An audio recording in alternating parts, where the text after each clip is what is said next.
Welcome, my sisters and brothers, to the Law of One. Spiritual messages of love and light. Conscious channeling of LL Research.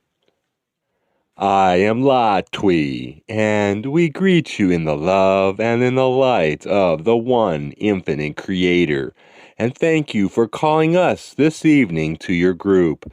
It is a privilege to share this meditation with you and to be able to attempt to be of service in our small way. We would share with you some thoughts upon the nature of that which you call judgment. Once there was a boy with a wise father. This young man was eager to be of service and to show through his life the love and the light of the one infinite Creator. He questioned his father concerning all the choices which presented themselves to him as he looked for the best way to be of service. Shall I go to be a soldier to protect my country and to stand for the ideals upon which our nation is founded? That is one way to serve, answered the wise father. That was not a yes, nor was it a no. But as intensely as he questioned his father would say no more. Shall I then be an athlete who can win the ears and the hearts of many because of my skill? That would certainly be a way to be of service, said the wise father, and he would say no more. Shall I learn to play and sing music and share that gift, and as I gain in fame, serve the many who listen to the words of my songs? Asked the young man of his father. The answer was the same. The well-intentioned son suggested as many ways to be of service as he could think of. The father was no more in favor of one way than another. Finally, exasperated, the son said, "Well, then shall I become a hobo? To walk along the street and the roads of the country and the city and get my living by asking for money from strangers." That would be a way to be of service, said the unruffled father. By this time the son had become thoroughly upset. I shall choose a life of crime, he said to his father. I shall take what I need, go whither I wish, and experience the freedom of being above the law. That is one way to be of service, came the answer from the wise father. For many days the young man pondered what he knew to be a secret which he had not discovered, and that was how best to be of service. He was capable of doing many things, but could not choose among them. As the young man's life progressed onward, it shaped itself. The young man met and wed a young woman, for whom he felt passion. Soon there were children, and he found what job he could and worked very hard to support his family. The young man became a man in his middle years, still as dedicated as ever to serving, but unable to puzzle out what he should have done. It was a source of anguish to him, for he knew he was not a wise man, only a good man. He was unable to give his son the dispassionate advice that his father had given him, for he did not understand his father's cryptic comment. But he questioned and continued questioning. And as he grew in years, as his physical vehicle began to show the effects of the planets turning around the sun time after time, he felt that he had begun to penetrate that which his father was attempting to tell him so many years ago.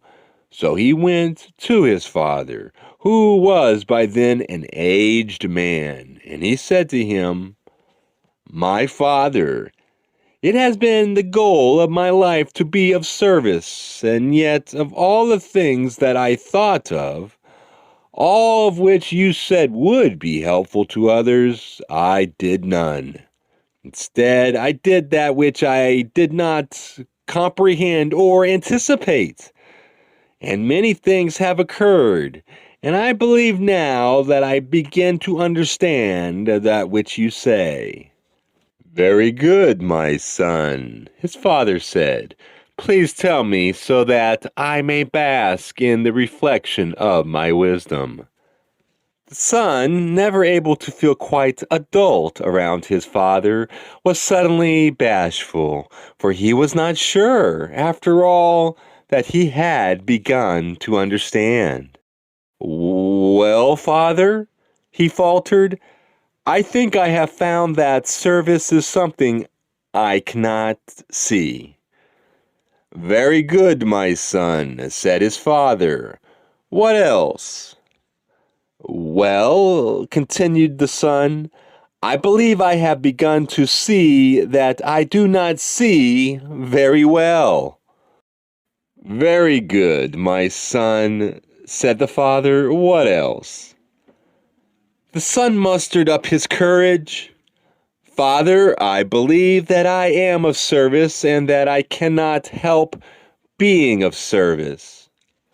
Sit down, my son, said the delighted father, for now we can talk together. The son sat quietly, eager to listen to his beloved father unravel the riddle at last. The father pointed to the springtime flowers nodding in the breeze. Which one of those flowers, my son, is not beautiful?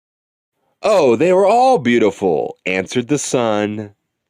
And upon what do you base this opinion? Asked the father. The evidence of my eyes, and my nose, and my touch, said the son. The father pointed to several flowers which had withered early.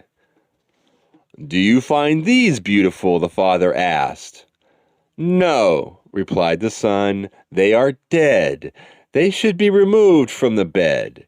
I did not see them before. It is time for you to consider, said his father, whether you are alive or dead. For if you are alive, you are as beautiful and fragrant and lovely to the touch as any other human that dwells upon the planet. You may be a great president and run a country well. You may inspire by writing or by the singing of songs and poetry. You may inspire many. You may heal, or you may feed your family, or indeed you may do nothing. But if you are alive within yourself, if you question rather than accept blindly, then you are preciously as beautiful as those who share your condition, your illusion, and your density. My friends, it is most easy to judge yourself and others upon the basis of those things which you have accumulated within you which pass for knowledge among your people. And it seems indeed as if there is a striking variance among the great variety of peoples upon your planet, and so the illusion is intended to work. And yet, because that which is metaphysical is, by its very nature, that which is unseen, there is no way to judge oneself or another upon the basis of opinion. For there is no knowledge from seeing the fruits of one's labor of what the intentions and the desires of the laborer are. That which is action on the physical plane is illusionary. That which is intended within the heart is of the spirit and is eternal. When you leave this particular incarnation, each of you shall gain a far wider viewpoint. You shall become what is now called your higher self, and shall dwell far more consciously within the Creator. And you shall judge yourself. You shall not look at the effects which you have produced within your environment, but rather at your state of mind and heart during the incarnational experience. That, my friends, is why there is no judgment possible among your peoples, and why there is acceptance of any road whatsoever that the seeker wishes to travel in order to enlarge its experience. For many are the experiences, yet one is the quest. Insofar as the quest is for light, for truth, for the one original thought, just so shall one's steps spiral ever upward as service is given. And insofar as the seeker looks for the effects, just so shall he be pulled into the illusion and away from service. We come not to give you answers as much as to encourage seeking. We have no dogma, although we do suggest meditation. We offer no structure except that structure which is builded by the student as a result of seeking. We do not want you to accept this or any material, and we take steps to remind groups such as yours that the last thing that we wish is to have our advice followed blindly. We want you to fight with this information, to question it, to doubt it, to work with it, and to make it your own. Spiritual seeking is not a hobby, although many take it up as a hobby and go on to something else when enough time has passed that the hobby becomes tiring and progress slows. We hope instead that you will see the illusion as a hobby that you have taken on for a few of your years. There are many things to play with in this illusion, many variations upon the game of being a human being, as you call yourselves. And if you can, look at your experiences as points in a game, each of which offers opportunities for questioning, fighting, tearing apart, and working with the experience. This attitude is a helpful one. We do not wish to denigrate the nature of incarnational experience. We merely wish to point out the nature of the illusion. Learn from your own questions. We attempt to tell you enough of the rules of the game called incarnation that you may have many clues and may, from your own tools with which to deal with your own experience within this illusion. And yet the instantaneous product that you are, that instantaneous vibration which shall be judged, is a product not of how you have bent and molded the illusion, but of how you have worked within yourself to produce a being that lives a life that is full of light. The most apparently criminal of entities can choose, under the press of experience, to turn towards the light and seek and be far more zealous for the good than those who have never experienced living the darker life. Indeed, there is no situation which is not also an opportunity, not just on one level, but several. We do not wish for you to become indifferent to your illusion. That would spoil the effect of the illusion. We wish rather that you continue to question that which lies beyond the illusion, to ask and ask and ask again, for as you ask, it shall be given you. And only as you ask shall it be given you. That which is not asked for is seldom used. We wish for each of you to find the deeper and deeper satisfaction within your internal existence. We wish for you to refine more and more your own ideals of love and beauty and service. But we do not wish to shape for you the life of mind and heart any more than the wise father would tell his son what path to take to be of service. Picture, if you will, the stars and planets and comets and all the heavenly bodies racing with what seems to be incredible speed through incredible distances, hurling through space. All is motion, and yet all is in balance. This is a concept we would ask you to consider. We have suggested that it is a good thing to become a balanced entity, a clear channel through which love and light may flow. And yet, we do not in any way wish to suggest stasis.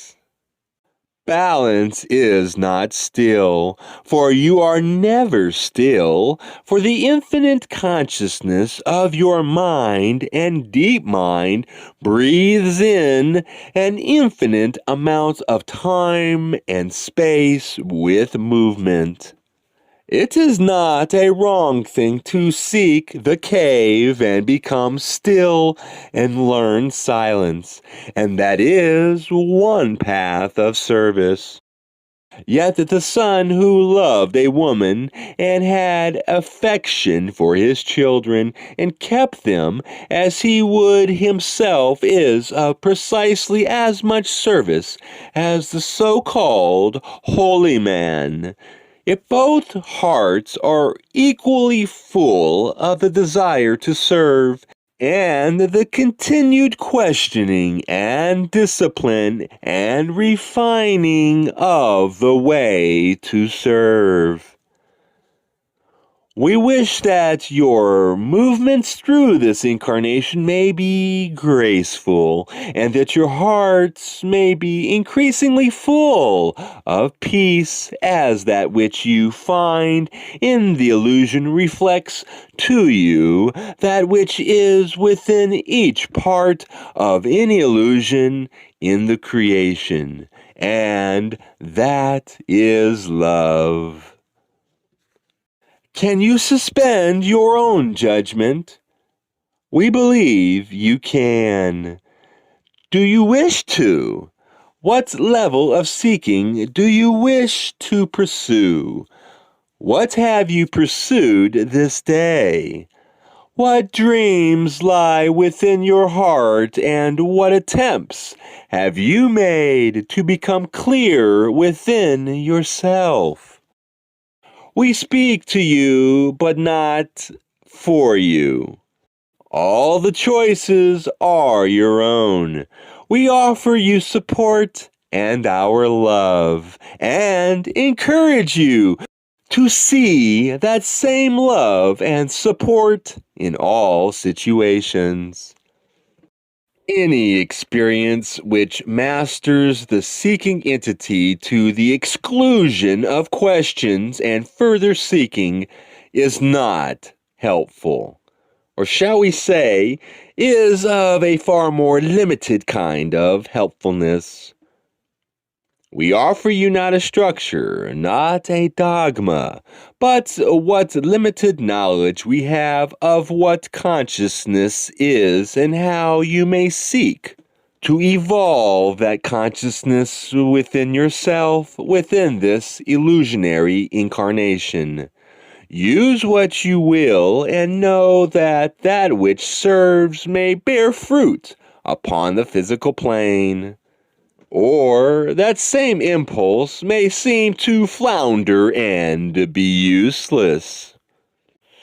There is that within you which is imperishable and which carries the traces of those energies of love and service to others. These shall not be judged within the illusion, although many attempt that judgment. Therefore, take courage and find each your own truth, and then use the truth that you have found to seek, and seek, and seek again, and to forge for yourself a life that is its own teaching, that is an expression, inwardly speaking, of all that has been learned. We hope you are a little uncomfortable with this message, for that which is physical dislikes change, and what we urge upon you is continual re-examination, which encourages change. Perhaps not change in the outside world of experience, but certainly change that is equally uncomfortable within the heart and the mind and the understanding that you may have of how things work, of who you are, and of what service really is.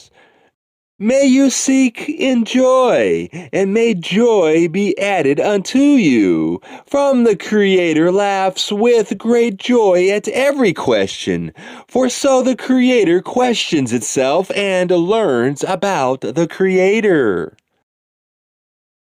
I, who is the portion known as Latwii, bids farewell to this group.